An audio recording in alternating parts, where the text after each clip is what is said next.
La métamorphose. De l'homme à la bête. Un loup. Un loup-garou. C'est la bête qui sommeille en nous. Le loup-garou est l'un des plus grands mythes de l'histoire. Il rôde parmi nous depuis que l'homme côtoie les loups. Pourquoi le loup est-il associé au diable? Que symbolise-t-il dans le petit chaperon rouge? Pourquoi l'homme se change-t-il en une bête sauvage?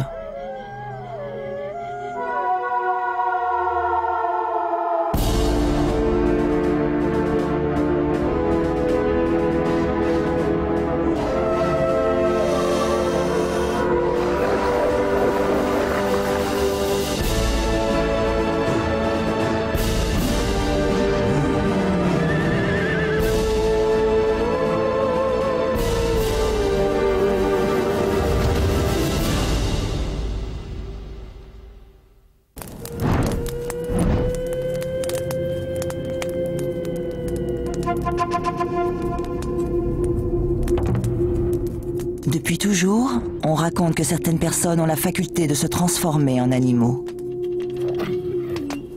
Les chamans indiens d'Amérique du Sud pensaient que l'homme pouvait ne faire qu'un avec le jaguar.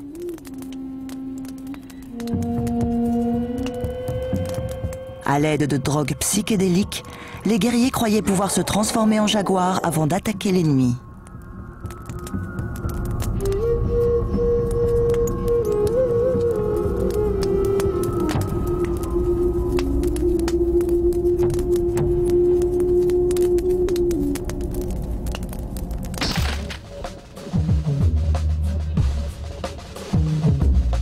On raconte que certaines personnes ont en eux quelque chose qui les lie à une bête sauvage, et parfois même à Satan.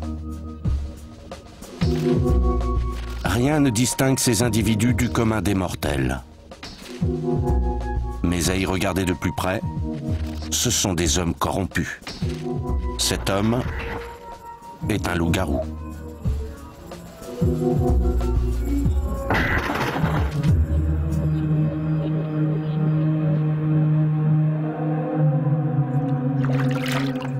Et le diable a le pouvoir de sentir si l'âme d'un mortel est corrompue ou non. Grâce à sa magie maléfique, il peut tenter l'homme et le transformer en bête sauvage. Sa tentation prend parfois la forme d'un onguent diabolique. Pour certains, il suffit de se baigner dans un lac où des loups viennent de s'abreuver. Une chose est sûre, lorsqu'un homme se transforme en loup, il endure d'horribles souffrances. Comme s'il était littéralement dévoré par le loup.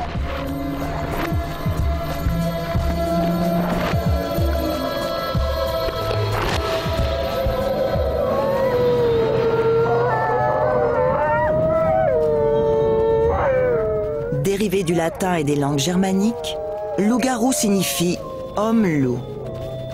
Pendant l'âge des ténèbres, on croyait que les forêts se peuplaient de loups-garous une fois la nuit tombée.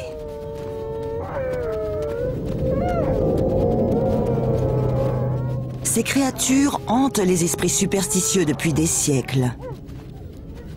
L'idée même qu'un homme puisse se métamorphoser en animal remonte à la Grèce antique.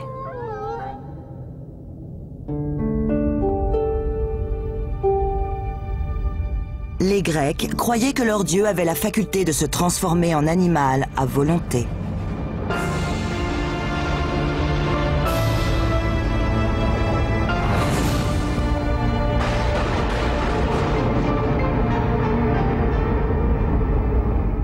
Lorsque Zeus, le dieu des dieux, posa les yeux sur la superbe Léda, il chercha par tous les moyens à posséder cette mortelle sans que son épouse Héra ne découvre son infidélité. Alors que Léda se reposait au bord d'un bassin, il décida de se transformer en un cygne d'une blancheur éclatante. Léda fut éblouie par la beauté incomparable de l'animal.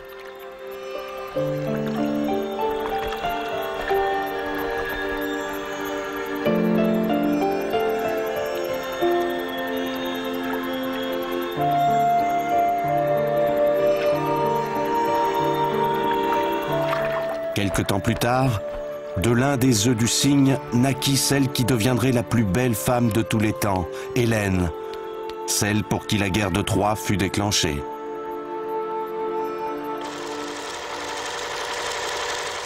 Le conte le plus connu traitant de la métamorphose est celui de la Belle et la Bête. La tradition des mariages arrangés est sans doute à l'origine de cette parabole, transmise de mère en fille depuis des siècles.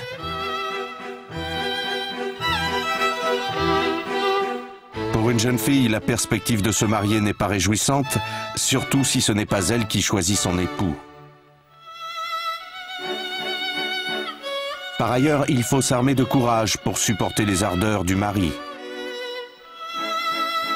Mais tout est bien qui finit bien. Il suffit d'embrasser la bête pour en voir la beauté. La laideur est toute relative. Avec un peu de volonté, on trouve la lumière même dans les perspectives les plus sombres.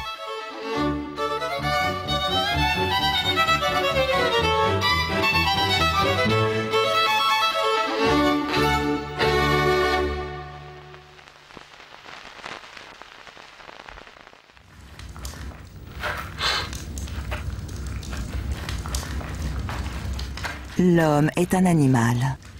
Nous avons tendance à l'oublier, mais cette réalité était une évidence il y a plusieurs dizaines de milliers d'années. Pour survivre parmi les prédateurs, l'homme devait considérer les animaux comme son égal, voire même comme une intelligence supérieure.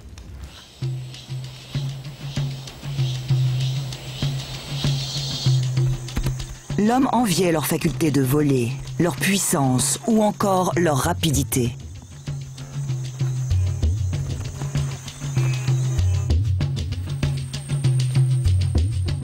Comme l'homme a la capacité de s'imaginer avec de tels attributs, il s'est créé un univers parallèle, peuplé de créatures mi-homme, mi-animal.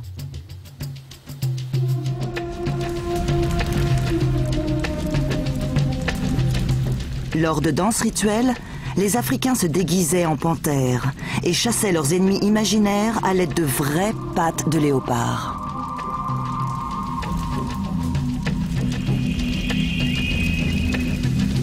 Ces histoires n'étaient pas simplement racontées pour faire peur. Les hommes y croyaient tellement qu'elles auraient aussi bien pu être vraies. Elles célébraient l'animal qui sommeille en nous.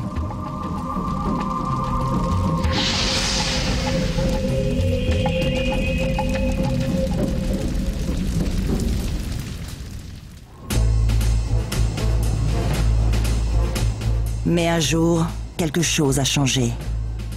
L'homme s'est littéralement transformé en une autre créature. Sa capacité à gérer une société complexe a créé une civilisation où la nature n'a pas sa place. De nos jours, les citadins n'ont plus aucun contact avec la nature. Leur chien est leur seul lien avec le monde animal.